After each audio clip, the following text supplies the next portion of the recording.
Salut à tous, bienvenue dans les aléas du direct. Les aléas du lundi, Jean, c'est oui. pour parler du cœur. Parce que j'ai le cœur qui bat, moi. Oui, vous savez que qui n'en a pas. Et qui n'en a pas, c'est vrai, non, c'est une opération qui me tient à cœur. C'est une opération qui vous tient à cœur. Ben justement, alors pourquoi? Parce que... De quelle opération parle-t-on? J'ai un professeur qui est en face de moi, d'ailleurs, qui est cardiologue. Stéphane Cade, qui est cardiologue au CHU de Montpellier. J'ai l'homme à côté de moi qui s'occupe de la cardiologie. Franck Salle, qui est un ancien basketteur, et qui, avec Stéphanie Malfilâtre, pardon, une fois que j'inverse les deux consonnes, ont décidé de monter une opération, en gros, pour prévenir les accidents cardiaques dans le sport de haut niveau, on va dire. Oui, en fait, c'est une action qui est menée par l'association 14, dont le président est Pascal Cando. Donc c'est pour faire de la lutte contre pardon, excusez-moi. C'est le top 14 ? Non. Pardon ? Top 14 ? Non, c'est l'association 14. En fait, Pascal a créé l'association 14 à la suite du décès de son fils en 2009, qui était donc capitaine de l'équipe de France Espoir de handball et qui était un joueur donc plein d'avenir. Il a décidé de créer cette association donc pour lutter contre les accidents cardiovasculaires dans la pratique sportive et sauver des vies. Il faut savoir qu'il y a quand même 28 décès par semaine en France, recensés uniquement dans les enceintes sportives. Voilà. Donc il a créé cette association pour faire connaître ce problème, hein, qui est un problème de santé publique. Et donc il s'est associé au club du cardiologue du sport de Stéphane Cade, donc pour essayer de trouver des règles simples qui permettraient de prévention. Ben on va y revenir. Sur ce plateau, on va aussi parler gros efforts. Je vais vous dire, si tu te mouilles, tu pédales et tu peux toujours courir, c'est quel sport? Le triathlon. Du triathlon, et on va en parler avec Gaël Ponce, qui est triathlète et qui va disputer l'Ironman d'Aix-en-Provence la semaine prochaine. Et avec Olivier Le Breton. Bonsoir Olivier. Bonsoir. Vous êtes le directeur sportif du Montpellier Triathlon, auquel appartient Gaël Ponce. C'est ça, oui. Alors, vous organisez quelque chose qu'il va falloir m'expliquer plus en détail, à savoir un speed dating de triathlon. Sachant que le triathlon est un sport de l'effort et long, oui. Comment on fait un speed dating dans le triathlon? Alors comment on fait un speed dating? C'est tout simplement que le triathlon pour nous c'est une histoire de rencontre. Et en parlant de l'image du club, de l'événement, on en est venu au mot speed dating qui est justement la rencontre entre personnes. Et nous, on a voulu allier ça pour des sportifs, essayer de faire rencontrer des sportifs, donc des nageurs, des cyclistes, des coureurs, entre eux. Mais pourquoi faire? Alors c'est le 18 mai à la Grande Motte, oui. Mais c'est pourquoi faire? C'est pour les amener à pratiquer le triathlon ou c'est pour monter des équipes de relais, un qui nage, un qui pédale et l'autre troisième qui court? Alors c'est dans plusieurs intérêts. Déjà, le premier, bien sûr, c'est de composer des équipes pour notre triathlon au lac du Salagou, au mois de juin. Le deuxième intérêt, c'est de faire connaître notre sport. C'est vrai que le triathlon a une image de sport quand même extrême, très difficile. Et donc c'est l'intérêt de faire connaître des spécialistes dans chaque discipline pour que chacun explique sa spécificité et qui montre que c'est pas non plus un sport qui est hors d'atteinte. Et puis David Tébib, vous êtes le président de l'USAM, le club de handball de Nîmes. Vous avez eu la gentillesse de rester avec nous parce qu'on va parler de sport de haut niveau avec cette opération, on va dire Cardiosport 14. Voilà, c'est le handball qui a amené la création de cette association, mais ça aurait pu être finalement n'importe quel sport. Oui, tout à fait, oui. En fait, les accidents cardiovasculaires se manifestent dans tous les sports, aussi bien les sports d'endurance que des sports de plus de résistance, soit des sports plus courts. Donc c'est vrai actuellement, comme le disait Franck, il y a 1500 décès par an à peu près par la mort subite du sportif. C'est pas toujours facile à prévenir et ça peut se manifester à tout moment. Et pas non seulement pendant l'activité sportive, mais aussi en dehors de l'activité sportive, au moment du repos ou même éventuellement lors des phases d'entraînement. C'est pas toujours lors des courses. C'est-à-dire qu'on a tous, nous, en mémoire, on va dire, des accidents un peu spectaculaires de joueurs de foot qui s'écroulent subitement sur un terrain. C'est un peu les images qu'on a les plus vues. On est dans ce dont on parle vraiment là? Oui, alors l'avantage, si on peut parler davantage de ces accidents-là, c'est qu'ils sont très médiatisés, notamment. Faites sûrement allusion à Marvin Fouet, là, qui était le footballeur qui a fait sa mort subite devant tout le monde. Et c'est vrai que nous, on avait été choqués lors de cette mort subite de voir qu'il n'y avait pas eu de mise en place de réanimation directe sur le stade. Donc déjà, il y a prévenir l'accident lors de l'activité sportive. Puis il y a aussi le traiter quand il arrive, quoi. Et là, il y a un gros effort à faire sur les stades ou les encadrements de course pour encadrer et traiter rapidement ces morts subites. Parce que quand on fait une mort subite, l'essentiel, c'est de prendre en charge très rapidement le sportif pour limiter les dégâts, notamment neurologiques, pour éviter qu'il y ait des séquelles. Mais d'habitude, on se dit toujours, que quand on fait du sport, qu'on fume pas, qu'on boit pas, qu'on est sérieux, en plus sportif de haut niveau, donc avec une certaine hygiène de vie, ce genre d'événements peuvent arriver. Enfin, il est en super santé. Qu'est-ce qui peut lui arriver à Gaël? Non, c'est sûr que c'est pas le profil à risque qui nous fait supposer qu'il va y avoir un accident cardiovasculaire. Mais justement, la pathologie du sportif est un petit peu à part et c'est pas obligatoirement une pathologie qui est due à une maladie comme on pourrait le voir chez la personne âgée qui est l'infarctus du myocarde ou chez le patient tabagique qui a du cholestérol, qui a du diabète, qui a de l'hypertension. On n'a pas les mêmes facteurs de risque.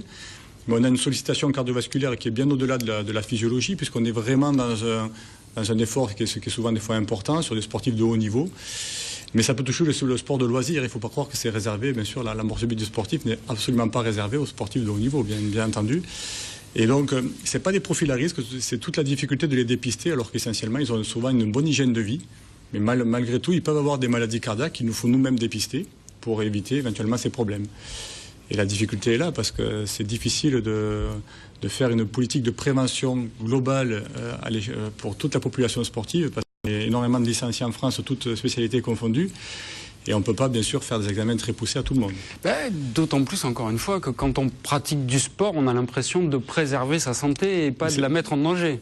Mais c'est le cas. Numéro 7, je ne fume jamais 1 heure avant ni 2 heures avant une pratique sportive. Donc après, je peux fumer. Non, je rigole. Ce que vous avez dit surtout, c'est les gestes qui sauvent. C'est surtout ça que vous allez peut-être... On va y venir plus en détail, parce que avant, je voudrais que vous voyiez un reportage, c'est un peu un concours de circonstances, se déroulait aujourd'hui à Nîmes, un tournoi de tennis qu'Olivier Michel a suivi pour nous, et puis on en reparle après. Ils sont joueurs de tennis, ont plus de 55 ans et sont les finalistes du tournoi de la convivialité, un tournoi qui rassemble 90 équipes sur 5 départements et qui porte bien son nom. Le but est de faire rencontrer toutes les équipes par match aller-retour, de façon à ce qu'il n'y ait pas de problème, et avec l'obligation de recevoir à manger chaque fois l'équipe qu'on reçoit. C'est pas uniquement du sport. C'est de la convivialité.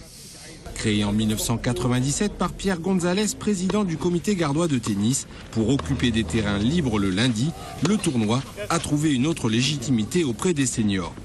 Je pense que c'est important pour 2 raisons. D'une part, ça leur fait, je dirais, une occupation, un but.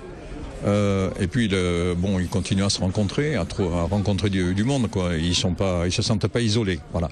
Par rapport à des championnats, disons que le classement des joueurs n'est pas pris en compte de la même manière. C'est vraiment, on forme des équipes par affinité, plus que par niveau de classement. On se tire un peu à la bourre sur le cours, et puis après, on mange un morceau ensemble, et voilà. Et ils sont contents tous, Ils reviennent, regardez.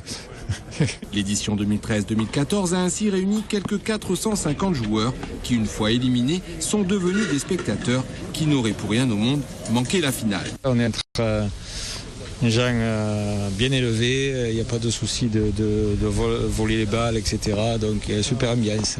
On se déplace aussi. Donc un qu'on reçoit, un qu'on va chez les autres.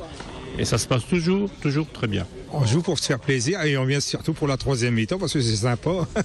Vous êtes là pour la 3e mi-temps, c'est ça? Oui, mais ça se voit, ça se voit. C'est direct, c'est direct. Et puis on va se régaler parce qu'on va boire, on va manger, on va pas faire semblant. Si la 3e mi-temps semble revêtir une importance de premier ordre, notons que sur le côté sportif, c'est le tennis club d'Avignon qui s'est imposé cette année face à l'AS Baronne de Nîmes. Donc Avignon l'a emporté. Alors, Franck, justement, là on est typiquement dans le public que vous ciblez? Absolument. On va dire que, effectivement, comme le disait Stéphane, les accidents les plus spectaculaires, parce que médiatisés, éveillent la conscience de chacun. Mais il faut savoir quand même qu'il y a, par exemple en France, plus de 35 millions de pratiquants sportifs c'est-à-dire qui pratiquent à leur niveau. Ça peut être le jogging du dimanche matin, comme ça peut être dans un club amateur ou voire d'un niveau plus élevé. Donc il y a une masse de personnes en France majoritaires qui pratiquent le sport. Le but de l'association, évidemment, ce n'est pas de s'adresser forcément aux sportifs de haut niveau. Eux, à la limite, ils peuvent nous aider en relayant le message que l'association veut faire passer. L'essentiel, c'est surtout de pouvoir communiquer au plus grand nombre ce message, qui est un message de prévention, qui est très simple. Parce que ce message, il ne coûte rien. En plus, diffuser ce message ne coûte absolument rien. Il suffit d'afficher les règles d'or édictées par le Club des cardiologues du sport. Les voici. Donc, les afficher dans tous les enceintes sportives, dans tous les lieux sportifs, pour que chacun puisse être sensibilisé à ce phénomène. Finalement, c'est une question d'éducation, finalement. On pourrait simplement apprendre aux jeunes la bonne pratique sportive. L'association encourage la pratique du sport. Tout le monde reconnaît que faire du sport est très très bon pour la santé. Et si on veut rester en bonne santé et même vieillir moins vite, parce qu'on peut même parler de cela, eh bien faire du sport, c'est vraiment excellent. C'est vraiment excellent. Mais, par exemple, vous voyez, Olivier Le Breton qui dirige le Montpellier Triathlon, évidemment, il a des gens comme Gaël qui ont une pratique quasi de sportifs de haut niveau, mais vous avez aussi du grand public. Vous êtes sensibilisé à ça, à gérer ces problématiques ? Sensibilisé, non, mais on s'interroge beaucoup. C'est vrai qu'on a chaque année des personnes qui reviennent faire du sport, qui n'ont pas fait de sport depuis très longtemps, tout simplement parce qu'ils n'avaient pas le temps dans leur vie familiale ou vie professionnelle. Donc ils reviennent après 15, 20, 30 ans d'inactivité et ils ont envie de découvrir notre sport qui est le triathlon, parce que c'est des anciens cyclistes, anciens coureurs.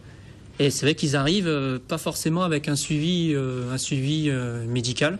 Donc c'est vrai que nous, on y prête attention en tant qu'éducateur de les accompagner dans la pratique et surtout, pratique sportive et dans la pratique médicale aussi.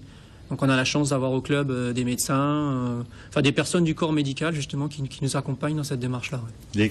Les 3 gestes qui s'ouvrent, c'est quoi alors ? Justement. Allez, alors. Je vous écoute. Alors, je pose la question. Ça dépend si on parle de 3 choses qui sauvent. Ça dépend de quoi il faut se sauver oui, aussi. C'est ça, surtout. Bon, appeler. Il faut déjà appeler si jamais vous avez un téléphone. C'est ça, professeur. Masser. C'est pratiquement immédiat, un massage cardiaque, et faire briller les filles. Des filles briller. Alors justement, j'allais y venir à ça. Il y a eu une campagne d'équipement des lieux publics en défibrillateurs. David, est-ce que vous, dans votre salle où vous recevez pour match de haut niveau, est-ce qu'aujourd'hui le Parnasse est équipé d'un défibrillateur ? Complètement, le Parnasse est équipé de défibrillateurs. Et la chance pour le sport de haut niveau, effectivement, c'est d'avoir une cellule lors de chaque match ou pendant les entraînements médicale qui permet de pouvoir anticiper ce type de triste événement. Professeur, qu'est-ce qu'on peut... Parce que... Docteur, pardon. Les gestes qui sauvent... Bon, Jean oui, excusez-moi. Les gestes qui sauvent, Jean Kahn vient de nous annoncer un peu vite, mais c'est vrai qu'au moment où ça se produit, en général, c'est souvent la panique qui prédomine sur ce qu'on a entendu dire. Finalement, le mieux, c'est quand même d'appeler des secours. Voilà. C'est peut-être le geste qui sauve le plus vite. L'accident cardiaque, c'est un échec, parce que normalement on aurait dû prévenir l'accident cardiaque, mais malheureusement on ne peut pas tout prévenir. Il peut y avoir un arrêt cardiaque, donc il faut le prendre en charge. Mais ce que vous disiez est tout à fait vrai, mais après faut-il encore que qu'on sache où est le défibrillateur, qu'on ait bien la clé de la porte où le défibrillateur est rangé à l'intérieur, qu'il ne soit pas encombré par des cartons qui ont été posés juste devant, parce que je pense que de temps en temps il ne faut pas hésiter à faire des espèces de simulations d'arrêt cardiaque en disant on va chercher le défibrillateur. On va le chercher, on va en combien de temps on arrive à le mettre en place. Ça, c'est très important parce que souvent, on se rend compte en temps réel. Alors, je ne sais pas si vous le faites en pratique, mais il faut régulièrement le refaire. C'est ce qu'on fait, nous, dans le service. Des fois, on simule des problèmes pour se remettre en condition au cas où on aurait besoin d'intervenir. Et puis, ce que je voulais vraiment insister, il ne faut pas non plus laisser le message ici que l'activité sportive est négative. On sait très très bien. On est bien d'accord que faire du sport, c'est bon pour la santé. Faire du sport, c'est bon pour la santé. c'est vrai que faire du sport, au moment où on fait du sport, on a un sur-risque un petit peu de faire un problème parce qu'on sollicite notamment le cœur.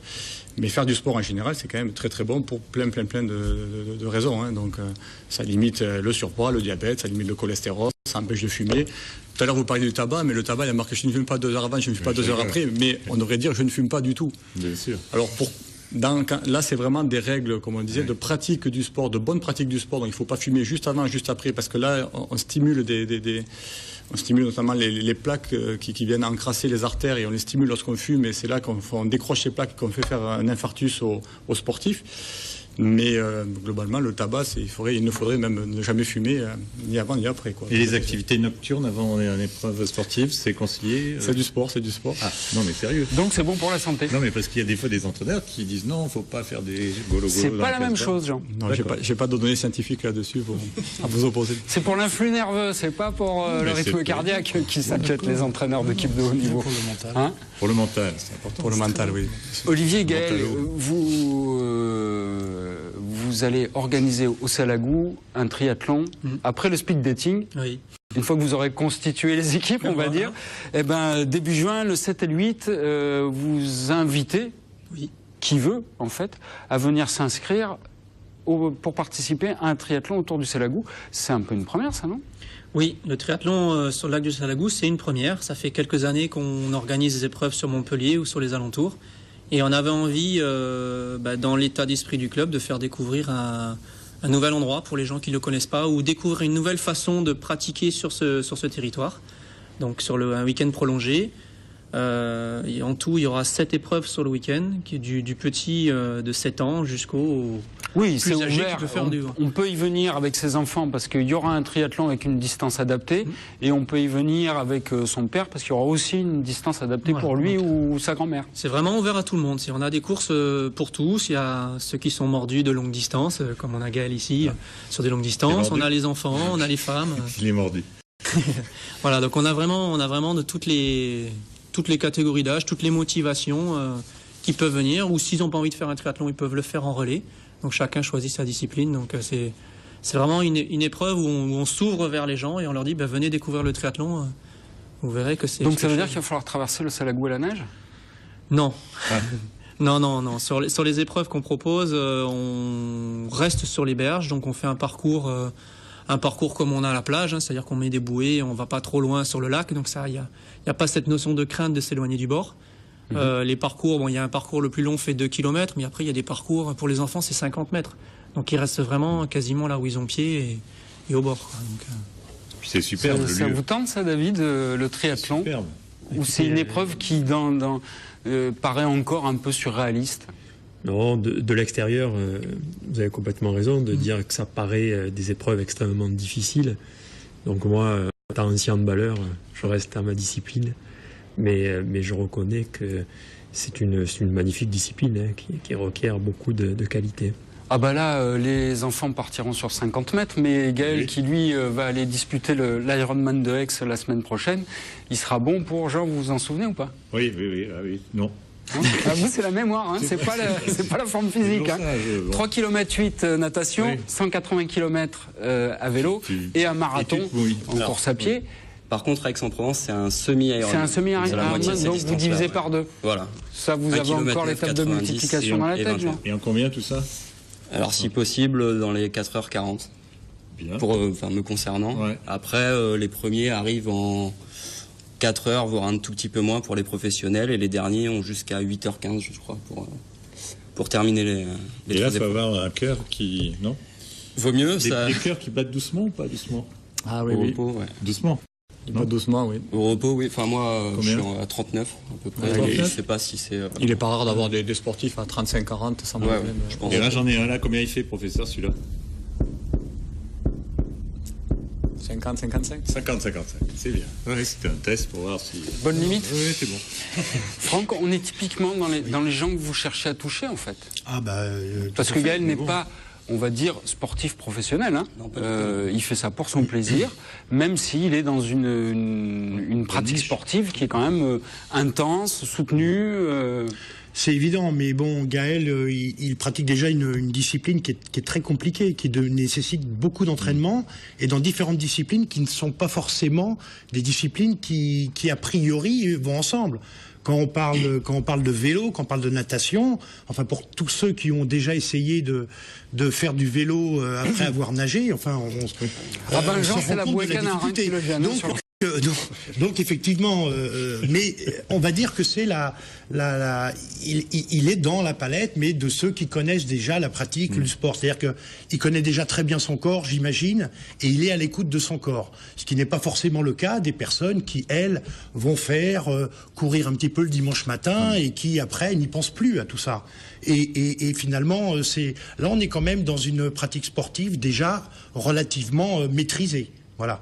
Mais donc, mais ça en fait partie évidemment. D'autant plus que cette discipline qui est très difficile, donc peut engendrer quand même des problèmes pour peu, parce qu'elle se dispute surtout dans des conditions quelquefois qui peuvent être extrêmes. Hein, et je crois que l'extrémité de température, notamment, est un facteur important à prendre en compte dans le cadre de ces problèmes-là. Et vous allez toucher le grand public comment? Alors, voilà. Donc pour toucher le grand public, eh bien il faut. Voilà. On va toucher. Faut toucher le grand public. Voilà. Pour toucher le grand public, il faut évidemment arriver à communiquer sur dans tous les domaines et dans tous les lieux qui permettent de communiquer. Donc là, ici, nous sommes dans un lieu idéal pour communiquer, parce que nous communiquons au grand nombre, nous pouvons faire passer le message, et en plus nous pouvons expliquer, nous avons le temps. Donc ça, c'est l'idéal. Ensuite, il faut organiser des manifestations. Justement, voilà. C'est à ça que Jean voulait venir. Samedi 17 mai, au Quorum, vous organisez une opération quand même d'envergure. Exactement. C'est le 17 mai, donc au Quorum de Montpellier. Donc on organise une manifestation qui va se passer en plusieurs temps. Donc l'idée, c'est de faire passer un message global. C'est-à-dire qu'évidemment, il y a la prévention, donc les règles d'or du Club des cardiologues du sport. Il est important de les connaître, et là on essaye de les diffuser au maximum.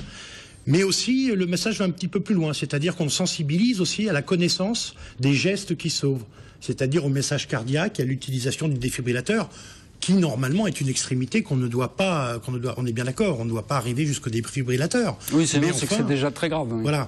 Donc le sport absolument, mais pas n'importe comment. Le sport absolument, mais pas n'importe comment. Hein, c'est effectivement le slogan que l'association veut lancer pour sensibiliser à ce problème. Donc on va le faire en 3 temps. Il va y avoir un temps donc où il va y avoir de l'information qui va être donnée, de prévention. Au grand public, ça va se faire en plein air, devant le Quorum. Donc là, il va y avoir, nous organisons ce cardio sprint.